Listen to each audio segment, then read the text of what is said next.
Friends, welcome to Soni's vision channel. आज की video में मैं आपको बताऊंगा ऐसी क्या क्वालिटी एक सीईओ में होनी चाहिए जिनसे वो अपनी कंपनी को ड्राइव कर पाता है और आगे लेके जा पाता है। देखिए, एक सीईओ एक इंजन की तरह होता है। जितना पावरफुल एक इंजन होगा उतनी तेज कंपनी भागेगी। इस चीज का ध्यान रखना। अगर सीईओ टाइट नहीं है, सीईओ ढीला है, तो ऑर्गेनाइजेशन पूरी ढीली रहेगी। अगर आप चाहते हो आपकी कंपनी को आगे ले जाना, तो ये 11 क्वालिटीज जो आज वीडियो के अंदर बताने वाला हूं वो आपके अंदर होनी चाहिए अगर आप एक सीईओ और फाउंडर हो। और अगर आप किसी सीईओ फाउंडर को अपनी कंपनी के लिए हायर कर रहे हो तो उनके अंदर क्वालिटीज होनी चाहिए। देखिए, जितनी बड़ी कंपनी होगी ना, उसको संभालने के लिए उतना अच्छा सीईओ चाहिए। और आज इंडियन सीईओ की वैल्यू सबसे ज्यादा है। अगर मैं बात करूं वीवर्क की, तो वीवर्क का सीईओ भी इंडियन है। गूगल, माइक्रोसॉफ्ट, हर बड़ी कंपनी टेक जायंट का इस समय सीईओ इंडियन है। और स्टारबक्स ने भी इंडियन ओरिजिन का सीईओ अपॉइंट करा है। अब बात करते हैं उन 11 क्वालिटीज की जो ऐसा सीईओ आपके अंदर होनी चाहिए। सबसे पहली क्वालिटी है ईगो एंड सेल्फ प्राइड। एक चीज का ध्यान रखना, आप एक सीईओ हो। काफी लोग बोलते हैं कि कंपनी के फाउंडर में, सीईओ में ईगो नहीं होनी चाहिए। ईगो होनी चाहिए, सेल्फ प्राइड होनी चाहिए। कैसे आपको उठना है, बैठना है, बात करनी है, सोचना है, हर चीज का एक आपके अंदर ईगो होना चाहिए। बट ईगो आपके ऊपर हावी नहीं होना चाहिए। इस चीज का भी ध्यान रखना। आपके चलने का ढंग, बोलने का ढंग, बैठने का ढंग। क्योंकि देखिए, एक कंपनी की रेपुटेशन उसके सीईओ से होती है। अगर सीईओ उल्टी सीधी हरकतें कर रहा है, कहीं भी जाके बैठ रहा है, कुछ भी गलत काम कर रहा है, तो अल्टीमेटली डैमेज कंपनी को होगा। तो सेल्फ रिस्पेक्ट, प्राइड, थोड़ा बहुत ईगो एक सीईओ में हमेशा होना चाहिए। और हमेशा आपको अच्छे सीईओज में देखने को मिलेगा, उनको कंट्रोल करना भी आता है इन चीजों को। दूसरी क्वालिटी जो एक अच्छे सीईओ में होनी चाहिए, वो एनर्जेटिक होना चाहिए। देखो, अगर आपको एक अच्छा सीईओ बनना है ना, तो आपकी एनर्जी से कंपनी की एनर्जी ड्राइव होगी।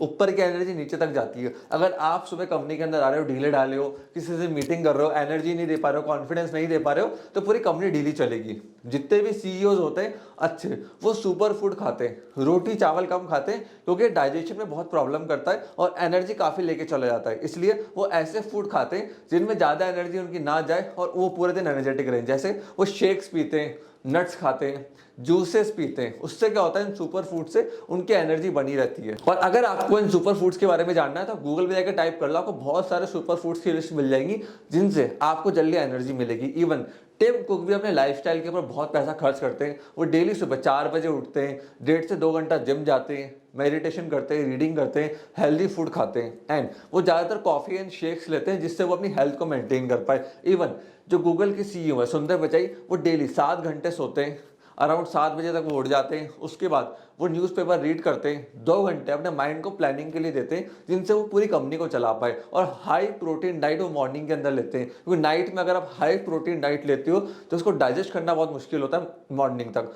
बट मॉर्निंग में अगर आप हाई प्रोटीन डाइट लेते हो तो पूरा दिन भर में आपको एनर्जी मिलती है और आराम आराम से डाइजेस्ट होती रहती है। और देखिए, सुंदर पिचाई आज 70 प्लस ऑफिस को मैनेज करते हैं 50 कंट्रीज के अंदर। इतना वो कैसे कर पा रहे हैं अपने माइंड से, उसके लिए उसको एक्टिव रखना जरूरी होता है। और पिछले 17 साल के अंदर सुंदर पिचाई ने इतने बड़े डिसीजन, इंपॉर्टेंट डिसीजन लिए और काफी सारे डिसीजन उनके सही गए, तब जाके वो 17 साल के अंदर गूगल के सीईओ बने। तीसरी क्वालिटी जो एक सीईओ में होनी चाहिए वो है हमेशा शांत रहना। सिचुएशन कितने भी मुश्किल आ जाए, परिस्थिति कितनी भी खराब हो जाए, जो अच्छे सीईओज होते हैं, लीडर्स होते हैं, वो हमेशा शांत रहते हैं, शांत माइंड से डिसीजन लेते हैं। धीरूभाई अंबानी जी का एग्जांपल दूंगा। एक बार इनकी गाड़ी तूफान में फंस गई थी, इनके ड्राइवर ने वहीं गाड़ी रोक दी। इन्होंने ड्राइवर को बोला कि चलते रहो, धीरे चलो बट चलते रहो। और थोड़े टाइम बाद जो तूफान में रुक गए थे तो वहीं रुके रह गए और ये लोग तूफान से बाहर निकल गए। यही लाइफ की बहुत बड़ी सीख है। लाइफ में कभी भी समस्या आए, प्रॉब्लम आए, रुकना नहीं है, धीरे चलो, सावधानी से चलो, बट चलते रहो।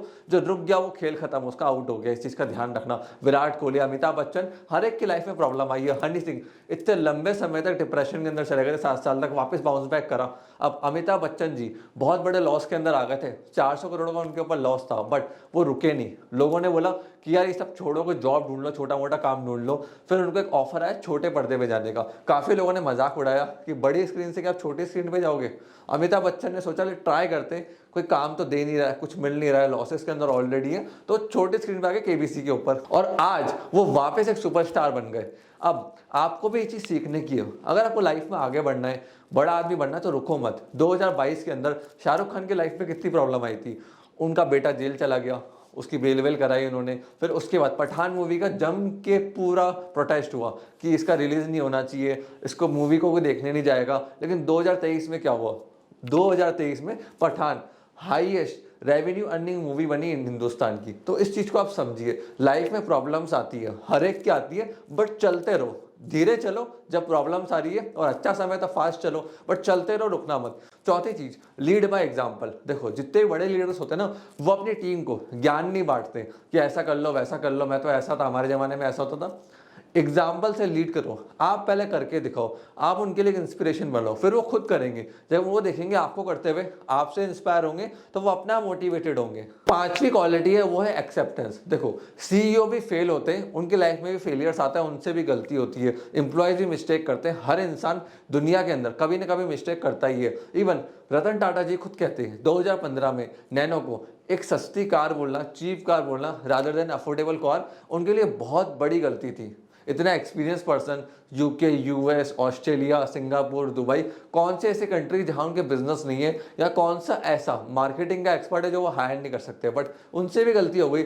उन्होंने ऑन स्क्रीन आके उसको एक्सेप्ट कर लिया और सुधारा, और टाटा नैनो को वापस ऊपर लेके गए। सत्य नडेला जो माइक्रोसॉफ्ट के सीईओ है, इतना एक्सपीरियंस आदमी है, उनसे भी गलती हो गई। उनको पहले लगता था पीसी को कोई रिप्लेस नहीं कर सकता, तो उन्होंने माइक्रोसॉफ्ट का सारा पोर्टफोलियो पीसी के ऊपर बना डाला, लैपटॉप्स के ऊपर बना डाला। उन्होंने छोटे डिवाइसेस, टैबलेट्स, मोबाइल फोन्स, इनको इग्नोर कर दिया। अल्टीमेटली बहुत बड़ा मार्केट शेयर माइक्रोसॉफ्ट के हाथ से चला गया, बट उन्होंने अपनी गलती को माना, सुधारा, और वापस चीजों को इंप्रूव एंड चेंज करा। मुकेश अंबानी जी, रितेश अग्रवाल, भावेश अग्रवाल, इन सबसे मिस्टेक्स होती है बिजनेस के अंदर, स्टार्टअप्स के अंदर। ये उसको एक्सेप्ट करते हैं अच्छे लीडर्स, उसको सुधारते हैं कि हाँ मेरे से गलती हुई है और मैं सुधारूंगा, इसको सही करूंगा।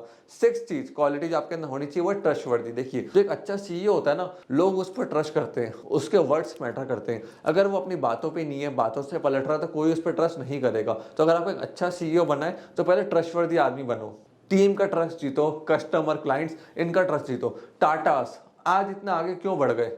पूरे देश को उन पे ट्रस्ट है, तो ट्रस्ट बहुत मैटर करता है इस इंडस्ट्री में, ध्यान रखना। सातवीं क्वालिटी वो है लिसनिंग स्किल्स। देखो एक अच्छा सीईओ अपनी टीम को बहुत ध्यान से सुनता है, उनकी प्रॉब्लम्स को समझता है, ऊपर ऊपर से सॉल्व नहीं करता। यहाँ सिर्फ सुनने के लिए प्रॉब्लम्स को नहीं सुनता है, सॉल्व करने के लिए प्रॉब्लम्स को सुनता है। वापस सुनिए, सुनने के लिए प्रॉब्लम्स को नहीं सुनना है, सॉल्व करने के लिए सुनना है, प्रॉपर सोल्यूशन निकालना है। टीम को, क्लाइंट को, कस्टमर को, जहां पे भी किसी को कुछ भी प्रॉब्लम आ रही है, आप वहां बैठो, उनको सोल्यूशन निकाल के दो। आठवीं चीज, कंट्रोलिंग एंड प्रॉपर डेलीगेटिंग। देखो एक सीईओ का काम होता है प्लान बनाना।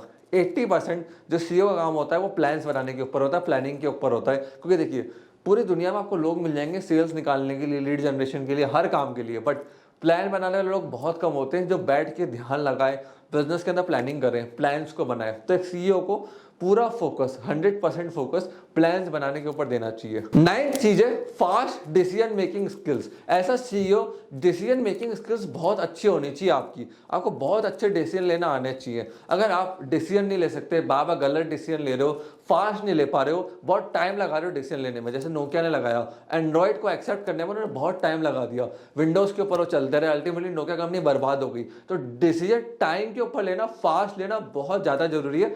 समय निकल गया, उसके बाद डिसीजन लोगे, कुछ नहीं कर सकते। 10th क्वालिटी जो सीईओ में होनी चाहिए वो है रिस्क टेकिंग एबिलिटी। अगर आप एक अच्छे सीईओ बनना चाहते हो ना, तो रिस्क लेना जरूरी है। नई चीजें ट्राई करने से कभी मत डरना। ये मत सोचना कि फेल हो गए तो क्या हुआ।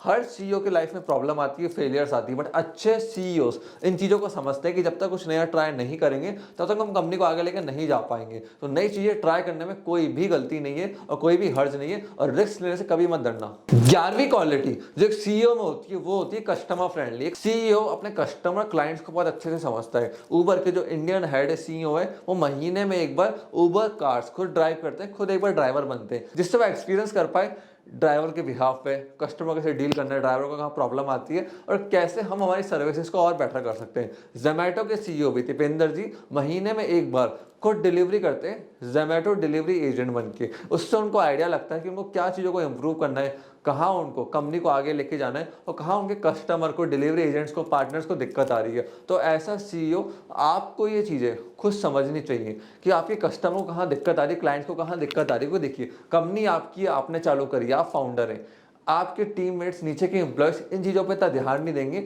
वो महीने के एंड में अपनी सैलरी के ऊपर, बाकी चीज़ के ऊपर फोकस करेंगे। बट आपको फोकस करना है कस्टमर के ऊपर, क्लाइंट्स के ऊपर, कि उनको कहाँ दिक्कत आ रही है। वहाँ जाके आपको चीज़ों को इंप्रूव करना है, क्योंकि वो दिक्कत सिर्फ आप फाइंड आउट कर सकते हो, फिगर आउट कर सकते हो, और उनको आप ही इंप्रूव कर सकते हो। सो फ्रेंड्स, मैं आशा करता हूँ वीडियो आपको पसंद आई होगी। प्लीज़ इस वीडियो को लाइक करके जाना, चैनल को फटाफट सब्सक्राइब कर दो, जिससे हम जैसे जैसे काम की इन्फॉर्मेशन वीडियो लेकर आए आप लोगों को तुरंत उसका नोटिफिकेशन मिल जाए। आपने इस वीडियो को यहाँ तक देखा, हम लोगों को इतना प्यार सपोर्ट दिया, उसके लिए धन्यवाद।